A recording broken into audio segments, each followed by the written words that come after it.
Once again welcome you all. एक बार फिर से आप सभी का स्वागत है future defence academy online YouTube platform या online platform future defence academy का। और हम आ चुके हैं एक बार फिर से हमारा इंट्रोडक्शन टू ट्रिग्नोमेट्री लेकर। ट्रिग्नोमेट्री भैया का भंडारा है ये। हम पढ़ने वाले हैं क्या? ट्रिग्नोमेट्री। बेसिक ट्रिग्नोमेट्री क्या होता है ये हम फर्स्ट क्लास के अंदर देख चुके हैं कि भाई ट्रिग्नोमेट्री का मतलब क्या होता है, इसमें इस ट्रिग्नोन का मतलब क्या होता है, मेट्रॉन का मतलब क्या होता है। बेसिकली 3 एंगल्स 3 साइड्स, जो भी राइट एंगल ट्राइंगल है, कौन सा ट्राइंगल है? राइट एंगल ट्राइंगल है, उसकी साइड्स, उसके एंगल्स और मेजरमेंट। बेसिकली ट्रिग्नोमेट्री इसी पे बेस्ड होता है। सीधी सी प्यारी सी बात है ये। तो अब ट्रिग्नोमेट्री के अंदर 6 रेशियोज पढ़े थे, कौन कौन से? Sign, cos, tan, cot, sec, cosec. ये 6 रेशियो पढ़े थे। हिंदी में भी यही रहने वाले हैं। ऐसे नहीं याद करेंगे कोज्या, दिक्कोज्या, टेंजिया, इस तरीके से याद नहीं करना है। कौन से 6 रेशियो है? Sine, cos, tan, cot, sec and then last one is cosec. और कैसे याद करते हैं? टेबल बनाते हैं। किस तरीके की? इस तरीके की। क्या लिखते हैं? पढ़ ले बेटा पढ़ ले। हार्ड हार्ड बुक्स या पाकिस्तान भूखा प्यासा हिंदुस्तान हरा भरा, इस तरीके की बात करते हैं। पहला रेशो होता है कौन सा हमारा? साइन, उसके बाद में कॉस, टेन, यहां आ जाएगा कॉट, सेक, कॉसेक। ये तो बात हुई टेबल की। अब देखो नीचे आना है तो पहले आएगा साइन थीटा। तो साइन थीटा की वैल्यू हो जाएगी P upon H, perpendicular upon hypotenuse.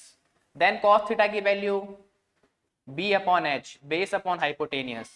Then the third one is tan of theta, यहां से यहां आ जाइए, परपेंडिकुलर अपॉन बेस। ठीक है। और उसके बाद अगर आप लोगों ने नोटिस किया हो तो ये सारे के सारे रेशियोज उल्टे हैं, देख लीजिए। अगर मैं बात करूं कॉट थीटा की तो वो हो जाएगा B upon H, sorry P, B upon P. ये देखिए, ये जस्ट इसका अपोजिट है, यानी रेसिप्रोकल है। फिर हम बात करेंगे सेक ऑफ थीटा की तो वो क्या हो जाएगा? H upon B. And then cosec of theta H upon P. तो देखना ये वाला और ये वाला, ये इनके बारे में हम एक रेसिप्रोकल रिलेशनशिप पढ़ेंगे, लेकिन उसको कब पढ़ेंगे? उसको हम पढ़ेंगे फर्स्ट एक्सरसाइज करने के बाद में, अभी उसकी नीड नहीं है। बेसिकली हम क्या पढ़ रहे हैं? भी sine cos tan cot sec cosec क्या होते हैं, इनकी वैल्यूज क्या होती है, फर्स्ट क्लास में देख चुके हैं। ये उसका ब्रीफ रिवीजन ले चुके हैं। ये टेबल आपको याद रखनी है, बार बार बनाएं, बार बार इसका यूज करें और ट्रिग्नोमेट्री को अच्छे से मजबूत करें। अब देखिए द वेरी फर्स्ट या एलिमेंट्री क्वेश्चन क्या होता है ट्रिग्नोमेट्री से।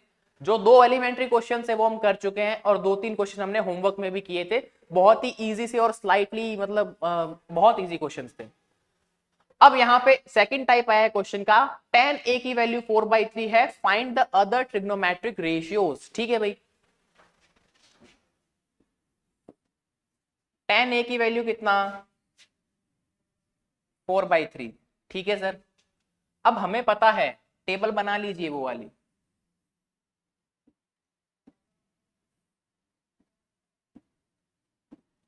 पढ़ ले बेटा पढ़ ले, हार्ड हार्ड बुक्स। ठीक है। अब उसमें 10 कौन सा होता है? 10 ये थर्ड वाला होगा इस तरीके से। तो यहां पे मैं लिख सकता हूं P अपॉन बी, यानी कि परपेंडिकुलर अपॉन बेस हो गया 4/3। अब देखो यहां पे 2 कॉन्सेप्ट्स हैं, आपको क्या लिखना है कॉपी के अंदर। अगर आप बोर्ड का एग्जाम दे रहे हैं तो आपको क्या लिखना है, सुनिए बात को। आपको यहां पे P की वैल्यू 4K लिखना होगा और B की वैल्यू 3K लिखना होगा। पहले आपको ऐसे लिखेंगे, tan A is equal to 4/3 is equal to P/4, sorry P/B। And फिर आप इस तरीके से लगाएंगे ये जो साइन होता है ना, देखो ऐसा साइन तो होगा सिंस के लिए, और ऐसा साइन आएगा देयरफॉर के लिए। ठीक है, मैं बिल्कुल बेसिक से लेके चल रहा हूं कि आपको सिंस और देयरफॉर का मतलब भी नहीं पता है। ऐसा साइन किसके लिए आएगा? सिंस के लिए। ऐसा साइन किसके लिए आएगा? देयरफॉर के लिए आएगा। ठीक है। तो देयरफॉर देखो tan a की वैल्यू 4/3 और tan a होता है परपेंडिकुलर अपॉन बेस, तो therefore p is equals to 4k and b is equals to 3k। अब ऐसा क्यों लिखा, देखो जब p बाई b करोगे तो 4k/3k करोगे, k वैल्यू क्या है दोनों के अंदर कॉमन है, तो k से k कैंसिल आउट होके सिंपलेस्ट रेशियो आ जाएगा 4/3। इसलिए k वो वाली वैल्यू है जो कैंसिल आउट हो रही है, दोनों में कॉमन है। k की वैल्यू 1 भी हो सकती है तो ये 4 और 3 हो जाएगा, k की वैल्यू 2 हो जाएगी तो ये 8 और 6 हो जाएगा, k की वैल्यू सपोज यहाँ पे 3 हो जाती है तो ये 12 और 9 हो जाएगा। वो k की वैल्यू पे डिपेंड करता है, ना कि आपके इस 4 और 3 पे। ये तो सिंपलेस्ट रेशियो है, k की वैल्यू जो होगी उसके अकॉर्डिंग ये चेंज होता रहेगा, but simplest ratio is 4/3। Trigonometric ratios भी क्या है, एक टाइप से रेशियोज है, जो हम रेशियोज एंड एवरेज पढ़ के आते हैं, उसी टाइप का कॉन्सेप्ट यहां काम करता है इस फॉर्मेशन के बाद में। ठीक है, तो उम्मीद करता हूं ये बात समझ में आई होगी। अब सुनिए, सारे ट्रिग्नोमेट्रिक रेशियोज फाइंड करने के लिए मेरे पास में परपेंडिकुलर है, मेरे पास में बेस है, बट मेरे पास में क्या नहीं है, हाइपोटेनियस नहीं है, तो हाइपोटेनियस फाइंड आउट करनी पड़ेगी।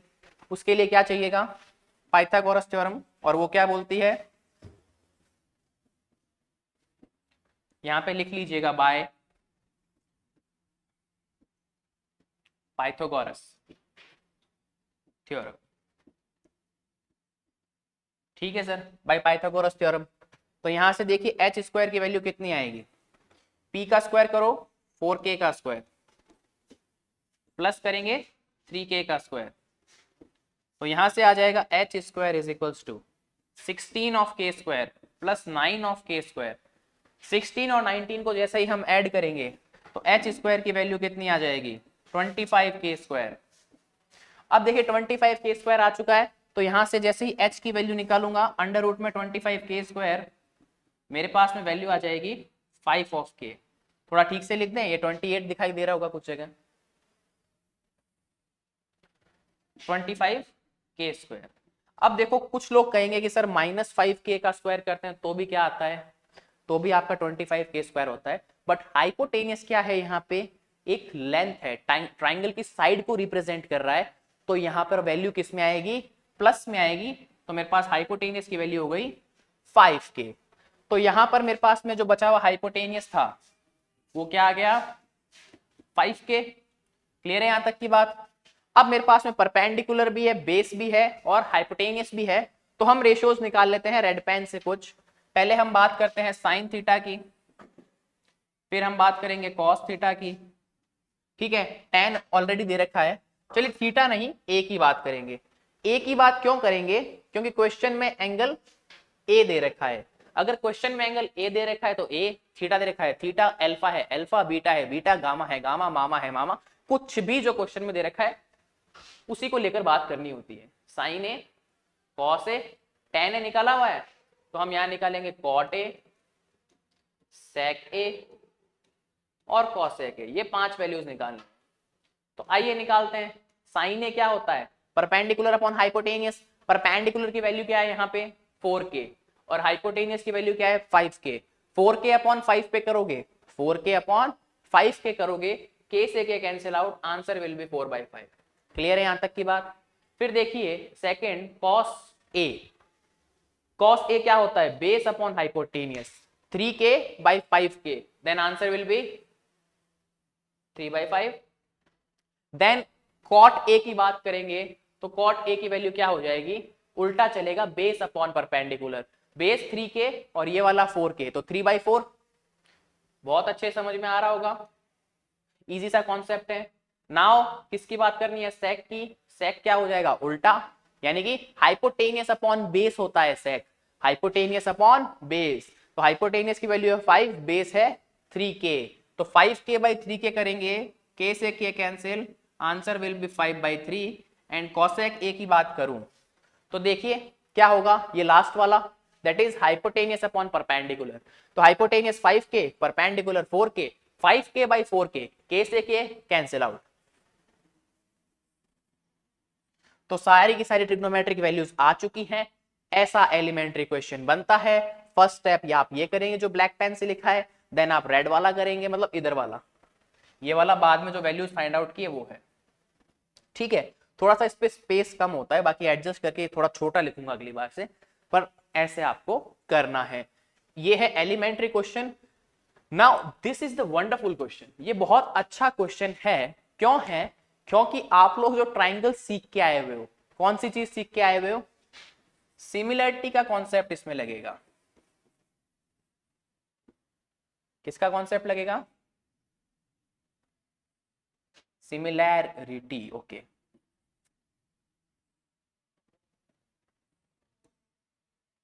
किसका कॉन्सेप्ट लगने वाला है? सिमिलैरिटी।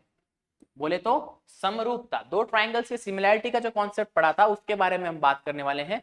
त्रिभुजों की समरूपता जो है उसके बारे में बात करेंगे। देखिए कैसे, क्या क्वेश्चन पूछा है इसने। इसने क्या बोला, ध्यान से सुनिए। इसने बोला B and Q are acute angles such that sin B is equals to sin Q, prove that angle B is equals to angle Q।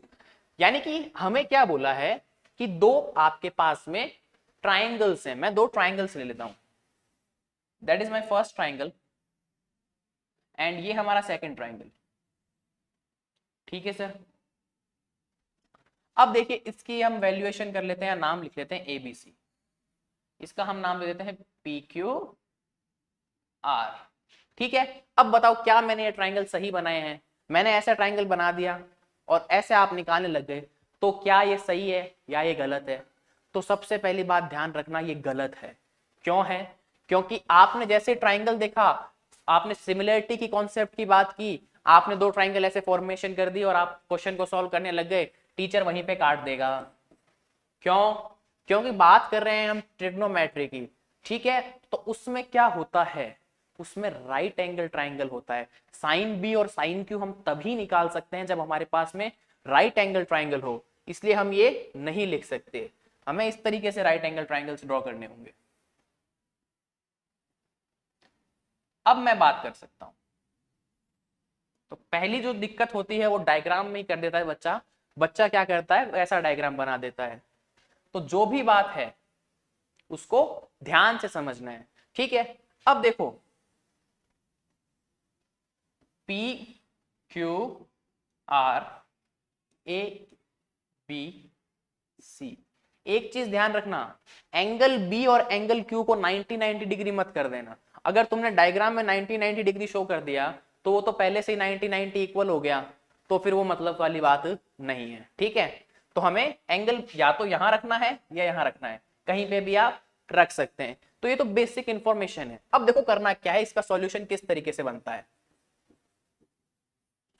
अब देखिए गिवन क्या है आपको, गिवन इंफॉर्मेशन ये है sine B is equals to sine Q.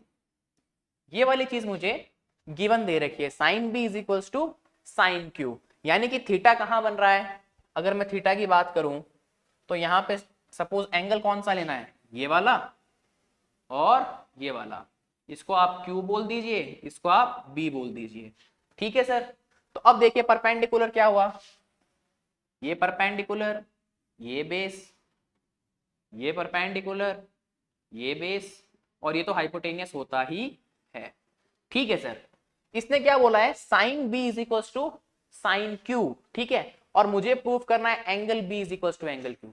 तो यहाँ पे एक पॉसिबिलिटी होती है, मैं इन दोनों जो ट्राइंगल्स हैं एबीसी और PQR, इन दोनों ट्राइंगल्स को अगर सिमिलर प्रूफ कर दूं, मुझे प्रूफ क्या करना है, अगर मैं बोलूं टू प्रूव, तो मुझे प्रूफ करना है triangle ABC and triangle PQR are similar triangles. ये जैसे ही प्रूफ हो जाएगा, मोटा मोटी अगर मैंने ये प्रूफ कर दिया तो एंगल C एंगल R के बराबर, एंगल Q एंगल B के इक्वल और एंगल A एंगल P के इक्वल हो जाएगा। तो बेसिकली ये करना है। और सिमिलरिटी का कॉन्सेप्ट आप सभी को पता है कि AC अपॉन इसकी ये वाली साइड उसकी ये वाली side, PR is equals to ये जो BC है BC upon QR is equals to A B upon P Q. मतलब क्या होना चाहिए, इसका परपेंडिकुलर इसका परपेंडिकुलर, इसका बेस इसका बेस, इसका हाइपोटेनियस इसका हाइपोटेनियस, इनका रेशियो सेम आना चाहिए। अगर मैंने ये वाली बात प्रूफ कर दी, जैसे ही ये वाली बात प्रूफ हो जाएगी तो उसके बाद में क्या होगा, आप लिख सकते हैं कि बाय सिमिलर ट्राइंगल थ्योरम कह सकते हो। सिमिलर ट्राइंगल की जो प्रॉपर्टी है उसके अकॉर्डिंग ये और ये एंगल इक्वल है। तो मुझे ये बनाना है, ये बहुत अच्छा क्वेश्चन है, आपकी बुक का एग्जाम्पल नंबर 2 है, ये एग्जाम्पल 2 है लेकिन एग्जाम में आ सकता है। इस तरीके के क्वेश्चन बच्चे को परेशान करते हैं, तो मुझे ये निकालना है। तो इसने बोला है साइन बी और साइन क्यू। तो अब हम चलते हैं इसके प्रूफ के ऊपर कि आइए हम प्रूफ करते हैं। ट्राइंगल बने हुए हैं, sine B is equal to sine Q है, तो साइन बी की वैल्यू क्या होगी, परपेंडिकुलर अपॉन हाइपोटेनियस, यानी कि AC अपॉन ए बी क्या होगी, sine B is equal to sine Q बोला हुआ है। तो साइन बी की वैल्यू अभी हमने निकाली AC अपॉन ए बी। यहां पर देखते हैं, आइए नेक्स्ट के अंदर साइन क्यू की वैल्यू, क्यू के लिए P R upon Q R, तो P R upon Q R. यहां तक की बात क्लियर है, ठीक है। अब देखो यहां पे हल्का सा मैन्युपुलेशन करते हैं। क्या करते हैं, मैं क्या करता हूं, इन दोनों को ट्रांसफर कर देता हूं, एक तरीके से ऐसा कर देता हूं, इसको इस तरफ और इसको इस तरफ। दैट मीन्स मैं ऐसा कर देता हूं AC upon P R is equals to, आप इसको भेज देंगे तो ये हो जाएगा AB अपॉन क्यू आर, और इसको मैं बोल देता हूं इक्वेशन नंबर 1। क्लियर है यहां तक की बात कि भाई AC upon P R A B is equal to AB upon Q R, इसके इक्वल हो जाएगा। कुछ नहीं किया हमने, इसको ट्रांसफर कर दिया है, ठीक है, क्योंकि हमने AC अपॉन पी आर और AB अपॉन पी क्यू बना लिया है। AB अपॉन पी क्यू बनाया है, सॉरी क्या बनाया है, AB अपॉन क्यू आर बनाया है, ठीक है।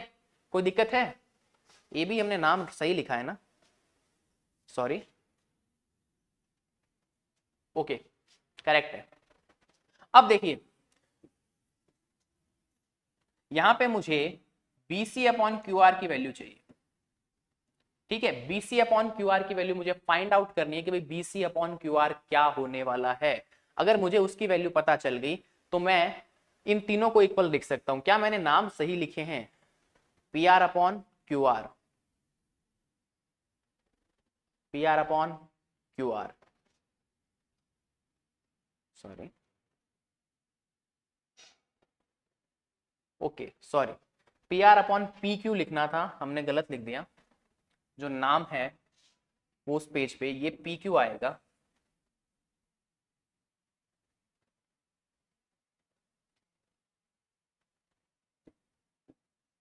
ठीक है।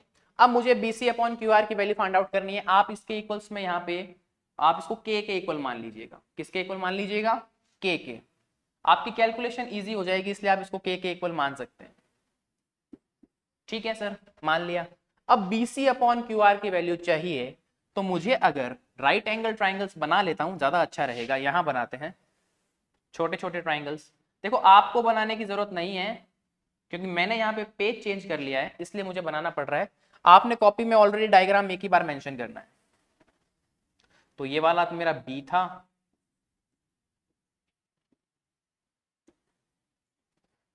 मुझे चाहिए BC अपॉन क्यू आर की value.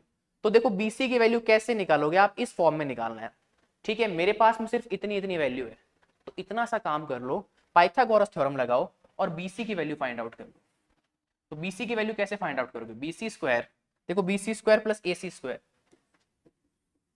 Is equal to AB का स्क्वायर। तो BC की वैल्यू निकालने के लिए क्या करना पड़ेगा, AB का स्क्वायर माइनस AC का स्क्वायर, और ये चला जाएगा अंडर रूट के अंदर। कुछ भी नहीं किया, इसको इस तरफ भगाया और ये स्क्वायर हटाने के लिए स्क्वायर रूट आ गया। तो ये तो वैल्यू आई BC की। अगर मैं बात करूं सिमिलरली, मुझे चाहिए वैल्यू आपके QR की, किसकी, QR की। तो मैं कर सकता हूं PQ का स्क्वायर माइनस में PR का स्क्वायर और ये अंडर रूट के अंदर। तो यहां तक की बात आप सभी को क्लियर है कि भाई AB का स्क्वायर माइनस AC का स्क्वायर, PQ का स्क्वायर माइनस PR का स्क्वायर कर दिया सर ने, ठीक है। अब आगे बात करते हैं। तो ध्यान से देखिएगा, BC की जगह मैंने लिख दिया ए बी का स्क्वायर माइनस ए सी का स्क्वायर अपॉन पी क्यू का स्क्वायर माइनस पी आर का स्क्वायर। ये बात आपको यहां तक समझ में आ गई होगी। इसको एक बार नेक्स्ट पेज पे फिर से लिखते हैं। B C upon Q R is equals to A B का स्क्वायर माइनस ए सी का स्क्वायर पी क्यू का स्क्वायर माइनस पी आर का स्क्वायर। ये वाली बात है। और एक हमने बात लिख रखी है A C upon P R और A B upon P Q किसके बराबर है? के के बराबर है। इस बात को भी आपको लिख लेना है, A C upon P R A B upon P Q. यही बात है। ये किसके बराबर है? के बराबर है। मुझे बार बार लिखना पड़ रहा है क्योंकि आप मेरे सामने फिजिकली भी प्रेजेंट नहीं हैं और वो पीछे वाले पेज पे चली गई है। मैं सीधा क्वेश्चन सॉल्व कर सकता हूं लेकिन आप नहीं कर पाएंगे, इसलिए मुझे बताना पड़ रहा है। अब देखो यहाँ पे क्या करेंगे हम, यहाँ पे हम कॉमन लेंगे कुछ ना कुछ, उससे क्या बनेगा वो देख लीजिए। अगर आप यहाँ पे देखेंगे कि भाई एक किसी भी आंसर से आप वैल्यू उठा के इसमें रख देते हैं, रख दें, चलिए रखते हैं। सपोज मैं वैल्यू उठा लेता हूं कोई भी, यहां से मैं वैल्यू उठाता हूं इसकी, मैं यहां से AC की वैल्यू उठा लेता हूं। AC की वैल्यू हो जाएगी के पी आर, ठीक है। AC इज इक्वल्स टू के, जैसे ही होगा AC की वैल्यू आ जाएगी के पी आर, तो यहां पे आ जाएगा, ओ सॉरी, देखिए AC इज इक्वल्स टू के पी आर है, तो AB का स्क्वायर पड़ा है, यस सर पड़ा है, माइनस इस AC का स्क्वायर करोगे तो ये हो जाएगा के square P R square P Q square minus P R square. अब देखो पी आर स्क्वायर कॉमन है, तो पी आर स्क्वायर इस रूट से बाहर निकाल लेंगे तो ये आएगा पी आर। अब देखो अंदर कैसी सिचुएशन बनेगी, ए बी का स्क्वायर माइनस पी आर का स्क्वायर माइनस के स्क्वायर। ठीक है सर, ये बात बन रही है, कोई दिक्कत नहीं है यहां तक, किसी को कोई प्रॉब्लम नहीं है। अब देखो यहां से जैसे ही आप निकालोगे पी आर को, तो देखिए पी आर जैसे ही निकाला तो आपके पास में क्या बचेगा, पी क्यू का square upon P R square -1। यहां तक की बात क्लियर है, किसी को कोई दिक्कत नहीं है कि sir A B square upon P R square, और ये इस तरीके से हमने कर लिया, कोई दिक्कत नहीं है, पी आर से पी आर हमने कैंसिल भी कर दिया, यहां तक कोई भी दिक्कत नहीं है, होनी भी नहीं चाहिए कि भाई A B square upon P R square minus के square P Q square by P R square minus का 1 आ गया। क्यों? क्योंकि हमने अभी तक यहां से पी आर स्क्वायर कॉमन लिया, सॉरी पी आर स्क्वायर लिया, तो बाहर आएगा पी आर, ये इसके अपॉन में यहाँ के स्क्वायर, नीचे 1 आ गया माइनस में। यहां तक की बात क्लियर है। अब इसको आगे कैसे सॉल्व करेंगे कि ये के इक्वल आ जाए, तो देखो के इक्वल कैसे आएगा ये वैल्यू। मैथ्स में क्या होता है कि समटाइम्स आपको आंसर्स मिलाने भी आने चाहिए। ठीक है सर, देखते हैं A B upon P R square, A B upon P R square की वैल्यू क्या होती है, A B upon P R आ गया, A B upon P R की वैल्यू नहीं है यहाँ पे, P Q upon P R की वैल्यू क्या होती है, P Q upon P R, तो देखो P Q upon P R की वैल्यू क्या होगी ये फाइंड आउट कर लेते हैं पहले। तो देखिए P R upon P Q होता है के, तो इसको जैसे ही उल्टा करेंगे तो P Q upon P R की वैल्यू हो जाएगी 1/k, क्या हो जाएगी 1/k, तो यहां से इसकी वैल्यू आई 1/k, कितनी आ गई 1/k। अब 1/k इसके अंदर रख दो, वापस से क्या आएगा देखो,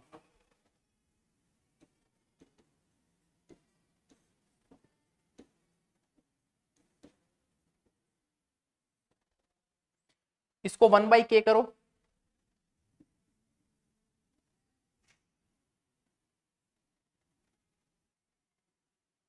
देखिए जैसे ही 1/k का स्क्वायर आप करेंगे, और अभी तक ये अंडर रूट में चल रहे हैं सारे के सारे, और यहाँ पे आप -1 कर देंगे क्योंकि हमें इसकी वैल्यू 1/k स्क्वायर मिली है। जैसे ही आप करोगे ये 1 - k स्क्वायर ऊपर भी 1 - k स्क्वायर बन जाएगा और सारा का सारा मामला कैंसिल आउट हो जाएगा। इस तरीके से देखो ये भी 1/k, इस तरीके से आंसर आके देखो ऐसा बनेगा 1 - k स्क्वायर अपॉन 1 माइनस के स्क्वायर अपॉन के स्क्वायर, ऐसा बनेगा। तो देखिए ये सारा का सारा मामला कैंसिल, ये के स्क्वायर ऊपर जाके के बन जाएगा, यहाँ आके क्या बन जाएगा, के बन जाएगा। और जैसे ही ये के बना तो मैं क्या लिख सकता हूं, यहाँ तो जगह चेंज हो गई सर, अपन एक काम करते हैं, इसको वापस से बाइंड अप करते हैं यहाँ वाली चीज को, कि भाई यहाँ बता देते हैं। तो इसका मतलब क्या हो गया, A C upon P R, A B upon P Q is equal to B C upon Q R आ गया। और जैसे ही ये तीनों आ गए तो मैं यहां पे लिख सकता हूं angle B is equal to angle Q, similarity. बड़ा ही टिपिकल क्वेश्चन है ये, तो इसको एक बार से आप एग्जाम्पल के फॉर्म में दोबारा पढ़िएगा। सबसे बेस्ट थिंग ये इस क्वेश्चन की कि आपको एग्जाम्पल दिया हुआ है बुक के अंदर, ठीक है। तो आप ये जो पढ़ाया इसको पढ़ें, इसको दोबारा से पढ़ने की कोशिश करें और उसके बाद में बुक में भी देखें। ऐसा नहीं है कि बुक की आपको तौहीन करनी है कि सर नहीं देखेंगे बुक के अंदर, बुक के अंदर देखना बहुत जरूरी है, ठीक है। ये तो हुई इसको करने की ट्रिक, ठीक है। अब देखिए ये वाला क्वेश्चन एक लास्ट क्वेश्चन कर लेते हैं। Consider triangle A C B right angle at C, ठीक है सर, सी पे राइट एंगल बना लो, चलिए काम खत्म, ठीक है सर। ए बी की वैल्यू दे रखी है 29 और बी सी की वैल्यू दे रखी है 20। तो ए बी कहाँ आएगा, आप ए यहां मान लो, बी यहां मान लो। ए बी है आपका 29 यूनिट्स, बी सी है आपका 21 यूनिट। आपको वैल्यू चाहिए कॉस 2 थीटा की, नहीं है 2 थीटा आपके सिलेबस में नहीं है, ये मिसप्रिंट कर दिया है। यहाँ पे कॉस स्क्वायर थीटा और sine square theta, cos square theta minus sine square theta, ये लेके चलना है। तो उसके लिए सबसे पहले मुझे यहाँ पे थीटा देखना है, और थीटा कौन सा है, angle A B C, angle A B C यानी ये वाला एंगल थीटा है। तो मुझे परपेंडिकुलर की वैल्यू चाहिएगी, ये परपेंडिकुलर होता है, ये बेस होता है, ये हाइपोटेनियस होता है। तो सबसे पहले परपेंडिकुलर की वैल्यू फाइंड आउट करने के लिए क्या करना पड़ेगा, पाइथागोरस थ्योरम। पाइथागोरस ने एक थ्योरम दे रखी है, उसके ऊपर इस सारी आधी ट्रिग्नोमेट्री निपट जाती है, क्योंकि उसके बिना स्टार्ट ही नहीं कर सकते। तो देखिए पी का स्क्वायर प्लस 21 का स्क्वायर इज इक्वल टू 29 का स्क्वायर। तो पी का square plus 441 is equal to 841। P का square is equal to 841 minus 441। क्यों, क्योंकि यार 21 का स्क्वायर कितना होता है 441, और आपका 29 का स्क्वायर क्या होता है 841, दोनों को माइनस करोगे आंसर विल बी 400। तो P की वैल्यू आ गई प्लस माइनस 20 यूनिट्स। अब भैया काम में कौन सी लेंगे, प्लस 20 यूनिट्स। क्यों, क्योंकि भैया परपेंडिकुलर है और परपेंडिकुलर लेंथ होती है और लेंथ हमेशा पॉजिटिव होती है, इसलिए प्लस वाला काम में लेंगे, माइनस वाले को भगा देंगे। तो यहाँ पे वैल्यू आ जाएगी 20 यूनिट्स। क्लियर है यहाँ तक की बात कि भाई 20 यूनिट्स आ जाएगी, हाँ 20 यूनिट्स वैल्यू आ जाएगी। 20 यूनिट जैसे ही वैल्यू आई, अब मुझे क्या निकालना है, कॉस स्क्वायर थीटा। पहला क्वेश्चन है मेरा cos square theta plus sine square theta. आइए निकालते हैं क्या आएगा, ठीक है। वैसे ये आइडेंटिटी होती है, इसकी वैल्यू 1 होती है, लेकिन अभी तक हमने पढ़ा नहीं है, बहुत मजे से पढ़ने वाले हैं। सिर्फ एक क्वेश्चन, जो सेकंड वाला क्वेश्चन हमने किया है वो टफ क्वेश्चन है, उसको मैं दोबारा लूंगा, बकायदा लूंगा। जो टफ क्वेश्चन है उनको दोबारा से करेंगे, लास्ट के अंदर करेंगे, लेकिन छोड़ेंगे कुछ भी नहीं। सुनिए बात को, ये 1 होता है आइडेंटिटी के अंदर, लेकिन हमें इससे प्रूफ करना है। तो देखिए कॉस थीटा की वैल्यू पहले निकाल लेते हैं। कॉस थीटा की वैल्यू होती है बेस अपॉन हाइपोटेनियस, और साइन थीटा की वैल्यू होती है परपेंडिकुलर अपॉन हाइपोटेनियस। ये अब तक याद हो गया होगा, ठीक है। तो देखिए बेस कितना है 21, हाइपोटेनियस कितना है 29, तो ये आ गया 21 अपॉन 29, और ये आ जाएगा परपेंडिकुलर अपॉन हाइपोटेनियस यानी कि 20 अपॉन 29। ठीक है सर, आ गया। अब देखिए इनको लिख देते हैं, कॉस स्क्वायर थीटा 21 प्लस 29 इसका होल स्क्वायर, 20 प्लस 29 इसका होल स्क्वायर। जैसे ही आप इसको सॉल्व करेंगे, देखिए 441 प्लस 841 प्लस 400 अपॉन 841, कुछ नहीं किया, स्क्वायर खोलें 21 का 441 29 का 841, 20 का 400 और 29 का 841, 841 841 कॉमन है तो ओवरऑल 841, आंसर हो गया 441 plus 400, that means 841 upon 841, answer आया 1। तो देख लो कितना आसान है, कोई भी इसके अंदर टफ चीज नहीं है यार। आपको क्या करना है, सबसे पहले फॉर्मेशन बनाना है। उसने बोला है कि एबीसी ड्रॉ करो, एबीसी ड्रॉ कर लिया, ठीक है सर। एसीबी ड्रॉ कर लिया, एसीबी का बोला एसीबी ड्रॉ, राइट एंगल कहाँ पे, सी पे डाल दिया। उसने ए बी बोला, ए बी लिख दिया। भाई ये सी है तो इसको ए दे दो, इसको बी दे दो, चाहे नाम आप चेंज भी कर सकते हो, बट जो चेंज करो ना उस चेंज के अंदर ध्यान रखना, और नॉमेनक्लेचर या फिर जो आप साइड्स लिखो वो उसी के अनुसार लिखना, उसी के अकॉर्डिंग लिखना, नहीं तो गलत हो जाएगा। दोनों लिख दी। परपेंडिकुलर चाहिए था, पाइथागोरस बाबा की थ्योरम लगाई, आंसर आया ±20 यूनिट, बट ये परपेंडिकुलर है, एक लेंथ है तो प्लस वाला लेंगे, तो ये आ गया प्लस का 20 यूनिट। और फिर मेरे पास में कॉस थीटा का फॉर्मूला होता है बेस अपॉन हाइपोटेनियस, बेस है 21 और ये है 29, तो 21 अपॉन 29, और साइन थीटा होता है परपेंडिकुलर अपॉन हाइपोटेनियस, तो ये वैल्यू आएगी कितनी, 20 upon 29। The very first question is cos square theta plus sine square theta, basically identity होता है और वन वैल्यू होती है, बट हमें इससे प्रूव करना है। तो बस कॉस थीटा की वैल्यू 21/29 लिखें, उसका स्क्वायर करें, प्लस लगाएं 20 + 29 लिखें, इसका स्क्वायर करें। जैसे ही करोगे 441 अपॉन 841 प्लस 400 अपॉन 841, दोनों को सम कर लो क्योंकि एलसीएम सेम है, सीधा कटेगा, आंसर आएगा 1। तो इस क्वेश्चन का आंसर हो गया 1। ठीक है, क्लियर यहां तक। अब देखिए नेक्स्ट है cos square theta minus sine square theta. इसके अंदर ज्यादा दिमाग लगाने की जरूरत नहीं है, देखो सब कुछ सेम है, बस यहां माइनस है, तो 441 माइनस 400 कर दो अपॉन 841 कर दो, आंसर आ जाएगा 41 अपॉन 841। ये आपके सेकंड क्वेश्चन का आंसर है, प्यारा सा। देखो मैंने शॉर्ट में किया है, आपको पहले से वैल्यू निकाल के रख लेनी है और बाद में ये करना है। ये क्वेश्चन आपका 3 मार्क्स के अंदर बन सकता है, पर इतना इजी बनेगा नहीं है, मैं आपको बता रहा हूँ। एलिमेंट्री लेवल के क्वेश्चन बनेंगे। ये जो आपका फर्स्ट सेकंड थर्ड टेस्ट होते हैं ना, जो यूटी बोलते हैं जिनको, या FA1 FA2 वगैरह बोलते हैं, जिसमें आते हैं स्कूल टेस्ट, क्लास टेस्ट, या ऐसे क्वेश्चन कई बार क्या होता है कि आप NTSC वगैरह फाइट करते हो उसके अंदर पूछ लेते हैं, क्योंकि ना तो ज्यादा टफ पूछेंगे ना ज्यादा इजी पूछेंगे, बेसिक में पूछ सकते हैं। जो बच्चा बेसिक मैथ्स से करना चाहता है उसके लिए ये क्वेश्चन स्टार लगा लेना, ऐसे क्वेश्चन बनते हैं जो बेसिक पढ़ रहा है या बेसिक से एग्जाम देगा।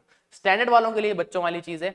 तो मिलते हैं नेक्स्ट क्लास के अंदर, तब तक के लिए आप पढ़ते रहें, और कोई डाउट हो तो कमेंट बॉक्स में बता सकते हैं। नहीं होगा क्योंकि मैथ्स में कौन सा डाउट आता है, वैसे भी नहीं आता है, या तो आती है, जिसको आती है नहीं आती है नहीं आती है, भूत बड़ी खा के मर जाओ तो भी नहीं आएगी। जय हिंद, जय भारत।